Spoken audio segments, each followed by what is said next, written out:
The City That Never Sleeps, The Heist, is the first major piece of DLC to hit the Spider-Man PS4 main game after the game's initial launch back in September.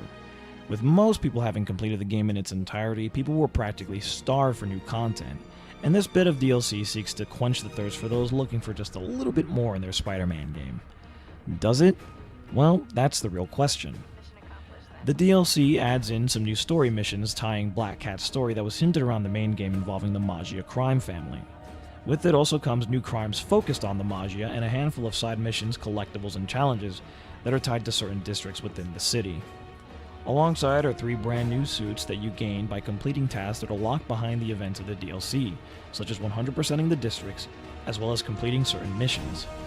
At surface value, there seems to be a justifying amount of content to make players happy, and to a certain extent there is. The same amount of quality that went into the main game also carries over to the DLC, never skipping a beat, and keeping its high production values and amazing cutscenes with wonderful performances by the returning cast and a phenomenally composed score. However, that's only on the surface. To be completely honest, the DLC kind of misses its mark with me. Don't get me wrong, it's awesome to see the game further develop its characters and its lore in this new universe, and it's nice to see some familiar faces, but in terms of extra content, there's a lot left to be desired. First and foremost, there are new events added in overall and a handful of new crimes to dispatch of, as said before, but they're only in certain districts, which I guess makes sense if this is a territory thing with the family, even though that's never explained. But still, because they're the only crime that takes place during the events of this DLC, you will very quickly feel that because of how often you'll hear the words Maggia come across the police scanner. At a certain point, it almost becomes nauseating. All units, we've got reports of Maggia. Maggia. Shut up! It would have been nice if they had kept intact some of the other hoods from the main game, or have even added new crimes to their repertoire to give you some discrepancy and avoid a feeling of been there, done that. Thankfully, crimes are tied to 5 per district, with you only having to do stuff in 4 of said districts. There's also no beating around the bush about Hammerhead's goons and their assets. The game does add one new enemy type, which is the minigunner, who makes combat a bit of a challenge when teamed with rocket launchers, but the design of each of these goons look very much like Fisk hand-me-downs in terms of assets. There's an overwhelming sense of familiarity with this DLC, not really opting to do too many new things, but rather expand upon what's already there. It's very safe to say the least, but it comes at a great cost. While the story portions of the DLC will mostly satisfy players, despite its very short runtime that's artificially held up by side objectives, its core gameplay will leave some players with a bitter taste in their mouths. I, for one, was expecting more with this DLC, whether it was further expanding upon combat or gadgets, or even something as simple as new finishers or stealth takedowns. I was looking forward to seeing what new things would be added to the core gameplay experience, only to find out that there was nothing done outside of double tapping L1 to switch back to your previous gadget, and some potentially exciting co-op missions that look to be the foundation upon which they'll build from for the sequel. In some cases, it's actually really disappointing. I think a majority of people were hoping for more cool things to be added or even addressed, such as the wonky wall crawling, but instead got the same old. And while the same old is fine because it works and it's fun, when you're paying money for something, you're hoping to get your money's worth, and at times, it doesn't feel like we really did with this DLC. It feels like part of this DLC could have been in the main game at a certain point and then was ultimately decided not to be. Feeling this feeling are the 3 new suits. Despite your opinions on each suit, the fact that none of them had an associated suit power is utterly baffling. It's what makes suit unlocking fun, is the ability to mix and match powers with different suits and so on and so forth, and changes up how combat can turn out sometimes. These suits are strictly cosmetic, and if that were going to be the case, they should have put in suits that were more appealing to the fandom instead of what we got, which was 2 disappointing suits and a moderately okay one.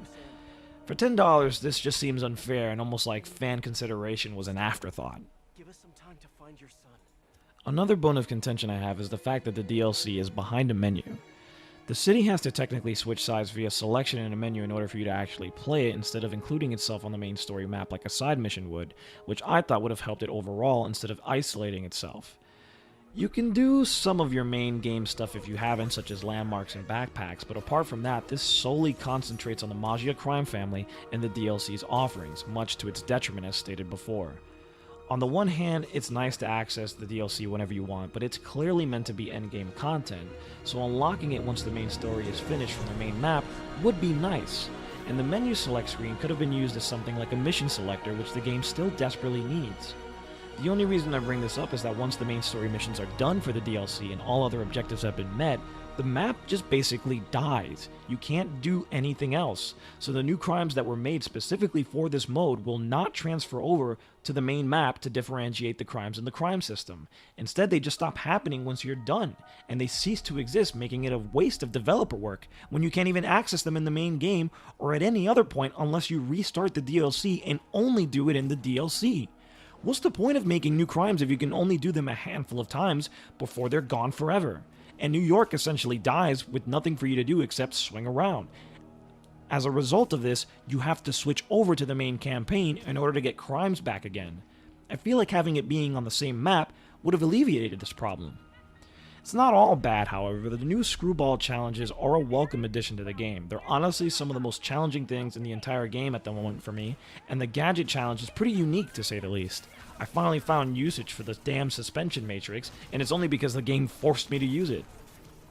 It's safe to say that the DLC is a mixed bag. There's a lot left to be desired, sure, but when it shines bright thanks to an already great foundation left behind in the main game, and some great storytelling and acting. Going forward though, Insomniac needs to be careful with how they handle the DLC. If Turf Wars feels as bare bones as this, I can only imagine the Flame Wars that's bound to happen on the forums and on Twitter. While the narrative and production values are great, there needs to be the same amount of precision in executing things to reinvigorate the gameplay side of things, as well as the narrative side of things. And the suits, well, I get it's hard to find suits that aren't variations of the traditional red and blue, but sometimes you really should listen to your community. I take Spider-Man Unlimited's costume over the Brazilian suit any day of the week and twice on Sunday. Anyway, for $10, this DLC is worth it if you're really starved for content for this game, but don't expect too much. It's akin to eating dessert before dinner. You're still gonna want more food, and hopefully the remaining 2 DLCs can satiate that appetite until the inevitable sequel comes.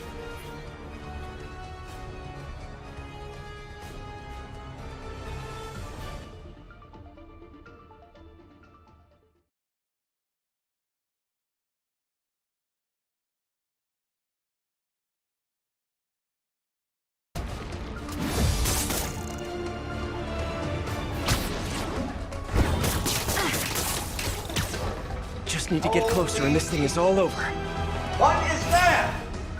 What the fuck is that?